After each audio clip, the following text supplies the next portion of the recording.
రైతు సోదరులకు స్వాగతం. భారత వాతావరణ శాఖ రైతులకు ఒక కీలక అప్డేట్ రిలీజ్ చేసింది. బంగాళాఖాతంలో ఏర్పడిన అల్పపీడనం ఇప్పటికే వాయుగుండంగా మారింది.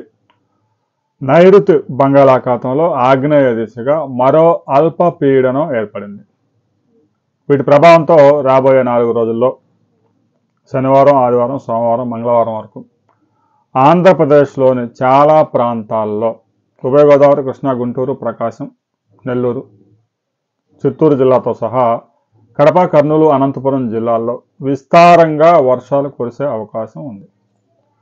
అమరావతి వాతావరణ కేంద్రం, విపత్తుల నిర్వహణ సంస్థ కూడా అలర్ట్స్ జారీ చేసింది.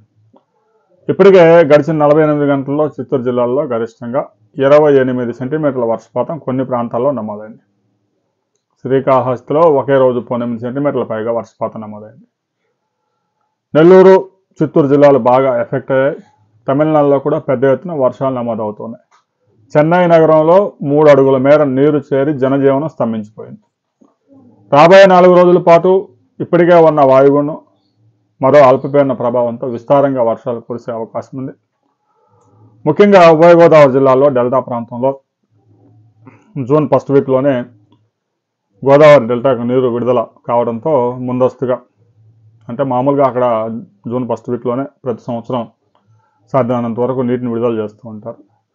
వరి మరో 10-15 రోజుల్లో హార్వెస్టింగ్కి వచ్చే అవకాశం ఉండడంతో ఆ పంట కూడా దెబ్బతింటా ఉంది. రైతు సోదరులు సాధ్యమైనంత వరకు జాగ్రత్తలు పాటించాలి. 35 నుంచి 45 కిలోమీటర్ల వేగంతో గాలులు కూడా వీచే అవకాశం ఉంది. రాబోయే 4 రోజుల పాటు వ్యవసాయ రంగానికి చాలా కీలకమనే చెప్పాలి. ఇక మెట్ట ప్రాంతాల్లో పత్తి పంట కూడా తీవ్ర నష్టం వాటిల్లుతూ ఉంది. వరి పంటకి పత్తి పంటతో పాటుగా కూరగాయలు కూడా రైతులు తీవ్రంగా నష్టపోతూ ఉన్నారు. ఆ పంటలు కూడా రాబోయే 4 రోజుల్లో 2 తెలుగు రాష్ట్రాల్లో విస్తారంగా వర్షాలు నమోదయ్యే అవకాశం ఉంది. కొన్ని ప్రాంతాల్లో కుండపోత వర్షాలు కూడా నమోదయ్యే అవకాశం ఉంది. ప్రస్తుతం బంగాళాఖాతంలో ఏర్పడిన అల్పపీడనం వాయుగుండంగా మారుతుందా లేదా, అది ఏ దిశగా ప్రయాణం చేస్తుంది అనే దానికి సంబంధించి ఈరోజు మధ్యాహ్నం ఒక బులెటిన్ రాబోతా ఉంది. బులెటిన్ వచ్చిన తర్వాత మరిన్ని వివరాలతో మరో వీడియోలో మనం కలుసుకుందాం.